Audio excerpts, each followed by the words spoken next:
warahmatullahi wabarakatuh. Salam sehat.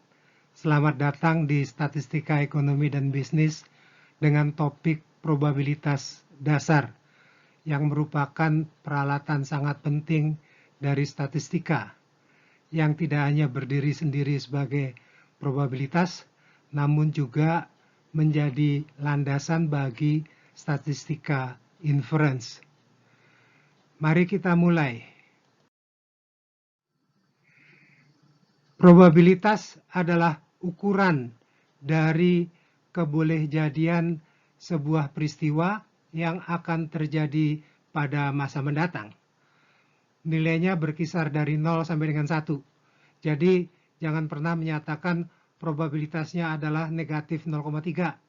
Juga jangan pernah mengatakan bahwa probabilitasnya sebesar 2,4. Ya. Nah, baik. Bila nilainya 0 berarti tidak mungkin terjadi. Bila nilainya 1 berarti pasti terjadi. Jika probabilitas mendekati 0, artinya peristiwanya tidak terlalu besar kemungkinannya untuk terjadi. Jika nilainya mendekati 1, berarti sangat boleh jadi akan dapat terjadi.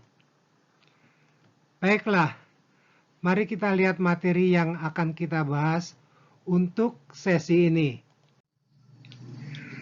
Ya, materi pertama adalah konsep-konsep dasar, dilanjutkan dengan pendekatan dalam probabilitas, yang selanjutnya adalah operasi dalam probabilitas, dan yang terakhir adalah probabilitas bivariat. Mari kita lihat satu persatu. Satu adalah hasil dasar. Untuk memulainya, mari kita lihat sejumlah konsep yang mendasari pemahaman-pemahaman kita tentang probabilitas. Yang pertama adalah eksperimen random. Untuk itu, perhatikan sejumlah kegiatan berikut ini. Pertama, melempar koin atau melempar dadu. Kemudian yang kedua, bertanya kepada konsumen akan tingkat kepuasannya. Kemudian kegiatan mengamati perkembangan harga saham barangkali. Atau bisa juga kita memeriksa kualitas produk.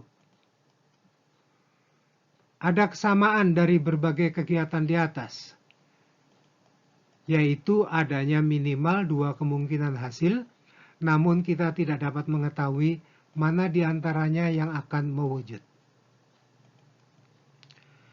Selanjutnya, maka kita dapat mendefinisikan eksperimen randomnya sebagai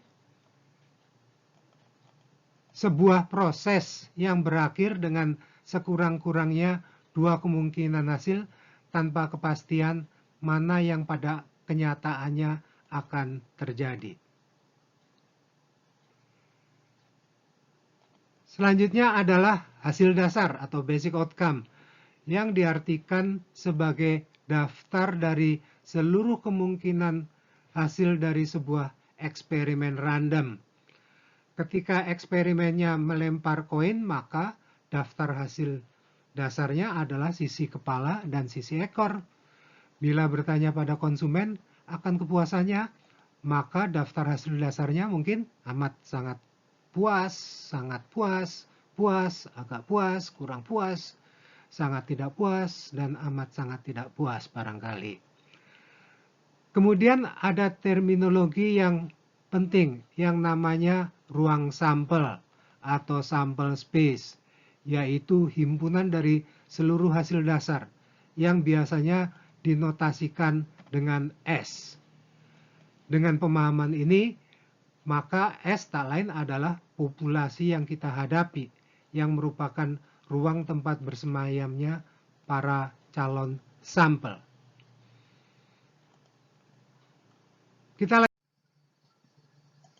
Selanjutnya adalah peristiwa atau event yang merupakan himpunan dari hasil dasar dengan anggota minimal 1 unsur dari peristiwanya. Bila peristiwanya adalah nomor mata dadu genap, maka ketika mendapatkan minimal 2 atau 4 atau 6, dikatakan bahwa kita mendapatkan peristiwa genap. Kemudian ada irisan peristiwa-peristiwa. Bila peristiwanya ada dua, E1 dan E2,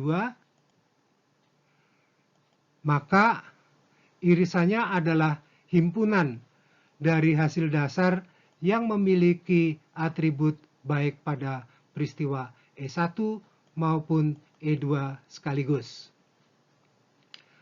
Selanjutnya, konsep dasar selanjutnya adalah peristiwa-peristiwa yang saling lepas, yang merupakan peristiwa yang tidak mempunyai irisan atau irisannya adalah himpunan kosong, dan probabilitas dari himpunan kosong adalah 0. Kemudian gabungan peristiwa yang merupakan himpunan hasil dasar dari minimal satu di antara para peristiwa yang bergabung. Bila peristiwanya yang berhimpun adalah E1 dan E2, maka gabungannya adalah himpunan hasil dasar dari minimal satu di antara E1 dan E2. Kita akan melihat berikutnya. Konsep dasar selanjutnya adalah peristiwa-peristiwa yang menyeluruh atau collectively exhaustive event, yang artinya gabungan dari peristiwa yang menyeluruh adalah ruang sampel S. Selanjutnya ada complement of events. Komplement dari A adalah yang bukan A dengan simbol A bar atau A aksen atau A tilde. Komponen dari A adalah himpunan dalam S yang bukan anggota dari A atau di luar A. Baiklah, kita akan melangkah lebih lanjut, yaitu pendekatan dalam probabilitas. Ada 3 pendekatan probabilitas. Yang pertama adalah pendekatan klasik, kemudian ada pendekatan frekuensi relatif, dan terakhir pendekatan subjektif. Secara diagram ketiganya dapat ditunjukkan sebagai berikut. Kalau ada subjektif, maka yang bukan adalah objektif.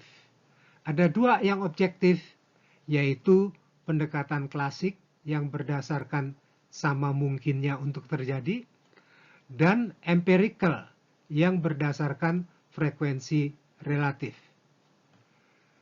Demikianlah pendekatan dalam probabilitas. Pendekatan dalam probabilitas yang pertama adalah pendekatan klasik. Pada pendekatan klasik atau disebut a priori probability, penetapan nilai probabilitas peristiwanya dilakukan tanpa kita melakukan eksperimen terlebih dahulu. Itu sebabnya disebut a priori. Probabilitas ini diformulasikan sebagai berikut. Probabilitas peristiwa A adalah rasio antara banyaknya hasil dasar pada peristiwa A dibagi banyaknya hasil dasar pada S, dengan syarat bahwa setiap hasil dasar mempunyai peluang yang sama untuk mewujud. Mari kita lihat contoh-contohnya. Pertama, probabilitas mendapatkan satu sisi kepala dari pelemparan koin sebanyak 1 kali. Ada satu hasil dasar, yaitu sisi kepala, di antara 2 hasil dasar dari melempar koin, yaitu sisi kepala dan sisi ekor, sehingga probabilitasnya adalah setengah. Contoh berikutnya, probabilitas mendapatkan 2 sisi kepala dari pelemparan koin sebanyak 2 kali adalah 1/4, karena ruang sampelnya ada 4, yaitu perolehan kepala dan kepala, kemudian kepala dan ekor, lantas ekor dan kepala, dan ekor dan ekor. Sehingga kedua-duanya kepala atau kepala-kepala adalah 1 di antara 4 hasil dasar. Contoh ketiga, probabilitas mendapatkan nomor sisi genap hasil pelemparan sebuah dadu adalah 3/6 atau setengah, karena ruang sampelnya ada 6 dan nomor sisi genap adalah 2 atau 4 atau 6 ada 3. Nah, perhatikan bahwa kita membutuhkan aturan penghitungan untuk mendapatkan banyaknya berbagai kemungkinan tersebut. Harap Anda mereview sendiri kaidah penghitungan banyaknya peristiwa dan besarnya ruang sampel tersebut seperti kombinasi, permutasi, dan sebagainya. Mari kita lanjutkan.